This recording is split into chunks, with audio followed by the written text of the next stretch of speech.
Hang on time. We always appreciate that. Now you've spoken about, for those investors who don't know the company, you spoke about 60% ownership of your Makuutu project and potentially the ability to buy some more. Who owns the other 40%? Yeah, so partners in Renzori Rare Metals, South African and Ugandan groups who've been effectively involved in this project all the way back to, it was initially discovered back in 2011. So long-term stakeholders that have been involved in taking the project as far as they could.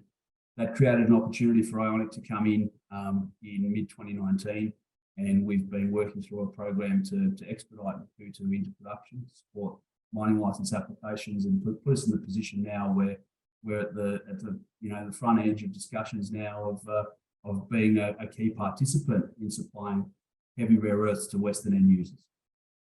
And obviously your relationship with the Ugandan government, and particularly the kind of Ministry of Energy and Mineral Development, is kind of critical to the success. How's your engagement with the Ugandan government been, and how's that progressing? So, we acquired our initial interest in the project at the start of COVID, and through COVID, it facilitated our requirement to spend more money on Ugandan capability. We built very good relationships with both government departments, stakeholders within the Ugandan government, where they're buying in. They're buying into what it is we're doing and the opportunity that Makuutu represents to help build a mining industry in Uganda. So tremendous support, stakeholder engagement, environmental permits are all being approved in Uganda, and we expect the mining license to be awarded in this quarter. That was my next question. You've stolen my thunder.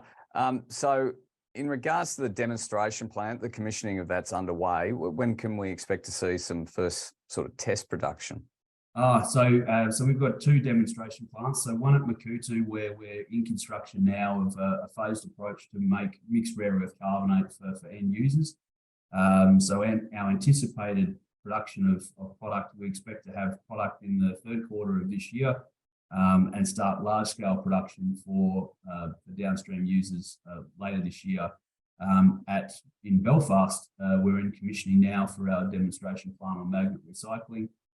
We expect we'll have oxides, high purity magnet rare earth oxides by the end of this quarter again, and we're in discussions now with potential supply chain partners on converting those oxides now to metals, alloys, and magnets. So it's a very exciting time for the company.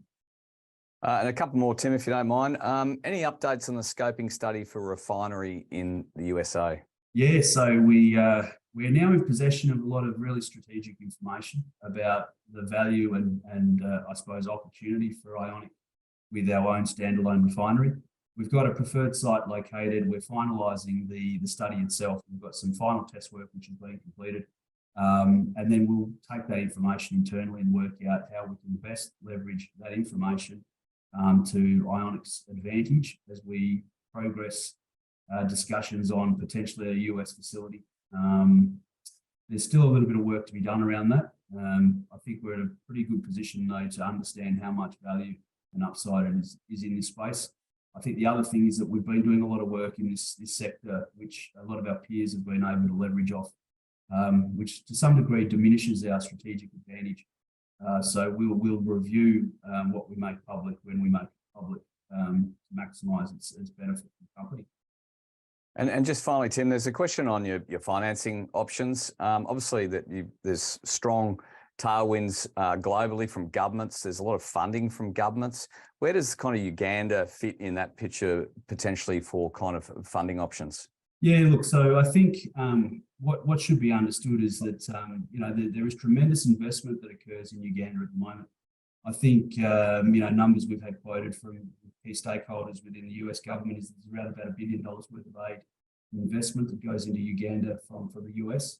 And with regards to the European Commission, they've identified Uganda as one of the 6 countries where they'd like to prioritise investment in Africa. So we are in a very good spot with some strategic end users who are desperate to get access to the product, and the appetite to invest in Uganda is already there.